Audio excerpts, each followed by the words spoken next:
আজকে আমি বাড়িতে 2 কিলো মাংস রান্না করব, তাও আবার হামান দিস্তায় মশলা বেটে। আর সেই মাংস রান্না খেয়ে সবাই কি প্রশংসা করলো আজকের ভিডিওতে সবটাই শেয়ার করব। সো হ্যালো গাইস, কেমন আছো তোমরা সবাই? আশা করছি সবাই খুব ভালো আছো। আর একটি নতুন মিনি ব্লগে তোমাদের সকলকে ওয়েলকাম। নতুন বাড়িতে আসার পরে ভাবলাম ছোটখাটো একটা পিকনিকের আয়োজন করি। এই সকাল সকাল স্নান করে চলে এসেছি রান্নাঘরে। দেখো আমার কিন্তু সমস্ত মশলা কেটে ওখানে রাখা রয়েছে, আর এদিকে মাংস এনে রেখে দিয়েছে ও। আর পটল ভাজতে বলেছিল, তার সাথে বলেছিল পেঁয়াজ কলি আর আলু ভাজতে। শীতকালের যেহেতু পেঁয়াজ কলি একটা স্পেশাল জিনিস, তাই বলেছে কিন্তু এটাই ভাজতে। আর দেখো মাংস হবে বলে আমি কিন্তু আলুটা আগে দিয়েই ভেজে রেখেছিলাম।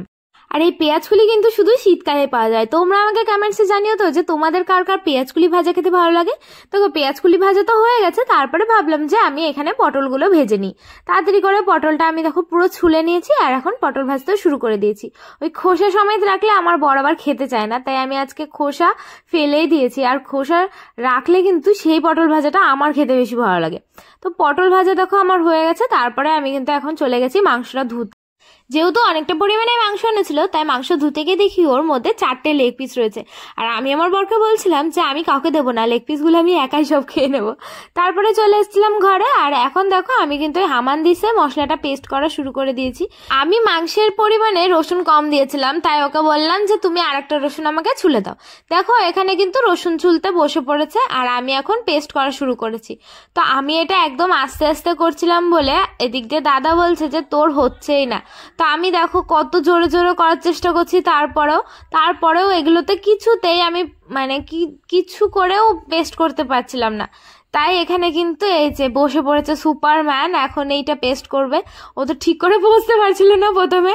আর ওর সামনে বিস্কিটটা দেখতে পাচ্ছ, ও শুধু মুখে বসেছিল, তাই বলছিল দে আমি বিস্কিট খাই, আমি একা একা বসে থাকতে পারি না শুধু শুধু। তা বিস্কুট খেতে খেতে আবার বললো যে দে আমি পেস্ট করে দিই, তাই ওই কিন্তু পেস্ট করা শুরু করেছে। তারপরে আমার বর আবার নিয়েছিল একটু পেস্ট করতে। মেন কথা সবাই আমরা পেস্ট করেছি।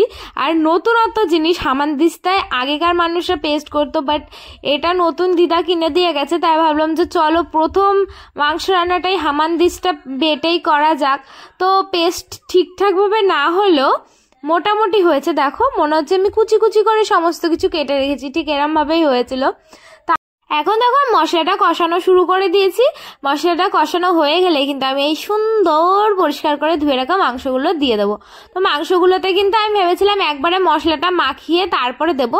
তো যেহেতু আমার পেস্ট করতে করতে একটু দেরি হয়ে গেছে, তাই ভাবলাম যে চলো ওরকম ভাবে রান্না করব না, একবারে সমস্ত মশলা কষিয়ে তারপরেই মাংসটা দিয়ে নাড়াচাড়া করব। দেখো আমি কিন্তু এক এক করে মশলাগুলো দিচ্ছিলাম, আর বরকে বলেছিলাম তুমি একটুখানি ভিডিও করে দাও। ও তো নর্মাল টাইমে ভিডিও করে দিতে চায় না, বাট আজকে ওর কি মন হয়েছিল, ও যতক্ষণ ধরে আমি মশলা দিয়েছি লবণ হলুদ এখানে জিরের গুঁড়ো আবার একটু চিনি দিয়েছিলাম কষানোর সময়, ও কিন্তু সমস্তটা দাঁড়িয়ে দাঁড়িয়ে ভিডিও করেছে। আর বলছিল যে আমি তো অন্যদিন ভিডিও করে দিই না, তাই দেখো আজকে সমস্ত ভিডিও করে দিয়েছি। মশলাটা আমি খুব সুন্দরভাবে কষিয়ে নিয়েছি, তারপরেই কিন্তু ওর মধ্যে আমি এক এক করে সমস্ত মাংস দিয়ে এখন এটা নাড়াচাড়া করবো। আর এই মাংস কষাতে কষাতে দাদা দেখি বাজারে গিয়ে আমার জন্য একটা ক্যাম্পা কিনে নিয়ে এসছে। কারণ অনেকদিন ধরে ওর কাছে আমি আবদার করছিলাম যে আমাকে তুই ঠান্ডা খাওয়ালি না। আর যেহেতু একটু ঠান্ডা ঠান্ডা পড়ছে, তাই ও কিন্তু খুব বেশি ঠান্ডা আনেনি, একটু গরম গরম দেখে এনেছিল। তাও খেতে গিয়ে দেখো কেমন করছিলাম আমি, আর আমাকে বারবার বলছিল আজকে এনে দিয়েছি, এরপর থেকে তুই আর বলবি না কিন্তু যে ঠান্ডা খাওয়াইনি। আর এদিকে আমি মাংসটা ঢাকা দিয়ে রেখে দিয়েছিলাম, কারণ আমার মাংস রান্না রেডি হয়ে গেছে। কালারটা দেখো কতটা সুন্দর এসছে, আর আমি কিন্তু একটু ঝোলঝোলি করেছিলাম, পুরো লাল লাল ঝাল ঝাল। আর এদিকে আমার ভাজা ভুজি সমস্ত কিছু রেডি। আর এই যে ভাত, আজকে একদম সিম্পল মেনু। আমি ভেবেছিলাম ডাল করব টমেটো দিয়ে, কিন্তু সবাই বললো যে কেউই ডাল খেতে অতটা পছন্দ করে না, তাই আর করিনি। এখানে আমি একটুখানি বসে রেস্ট নিচ্ছিলাম, রান্না টান্না করে সবাইকে ডাকাডাকি করছিলাম যে কখন খেতে আসবে। আর দেখি সবাই এখন উনো খেলতে বসেছে, মানে আমাকে বাদ দিয়ে সবাই উনো খেলছে। তারপরে আমাকে ফুটিটাও অবধি দেয়নি, ওরা ফুটি খেয়েছে। জানো কি আর করব, এই কষ্টের কথা কাকেই বা বলি। যাই হোক সবাইকে অনেকক্ষণ ধরে ডাকার পরে ফাইনালি সবাই এসে বসে পড়েছে। যেহেতু ওরা আমায় না নিয়ে খেলা শুরু করে দিয়েছিল, তাই বরকে আজকে শাস্তি দিয়েছি যে তুমিই স্যালাডটা কাটবে। তাই ও কিন্তু স্যালাডও ওখানে কেটে রেখে দিয়েছে। দেখো আর বৌদির এত খিদে পেয়েছিল, বৌদি বসে বসে স্যালাড খাওয়া শুরু করে দিয়েছে। তারপরে আমি প্লেটে এক এক করে সবার ভাতটা সুন্দরভাবে বেড়ে নিয়েছি। সাথে সবাইকে কিন্তু ভাজাভুজিও দিয়ে দিয়েছি। আর এখন যখনই মাংস দিতে যাচ্ছি কেউই নিতে চাইছে না, বলছে আগে ভাজাভুজি দিয়ে খেয়ে নেবো তারপরে। আর এদিকে বৌদি বললো যে দাও, তুমি এতবার যখন বলছো আমাকে একটু দিয়ে দাও। তাই বৌদিকে কিন্তু আমি একটু মাংস দিয়ে দিয়েছি আগে, তারপরে দাদাকে বললাম তোকে দেবো, বলছে না না আগে খেয়ে নি তারপরে। তো কেউই নিচ্ছিল না, তাই আমি কিন্তু নিজের পছন্দ অনুযায়ী মাংসগুলো তুলে নিয়ে এখন খাওয়া যে স্টার্ট করেছি। তখন দেখি সবার ওই ভাজাভুজি দিয়ে খাওয়া হয়ে গেছে। আর কি করব, তাই বললাম যে ঠিক আছে তারা আগে একটুখানি লেগ পিসটা খেয়ে টেস্ট করে দেখি, তারপরে তোদেরকে আমি দিচ্ছি। আর মাংসটা এতটা নরম হয়েছিল কি বলবো, মানে অনেকক্ষণ ধরে কষিয়েছি তো এর জন্য প্রচন্ড নরম হয়েছিল।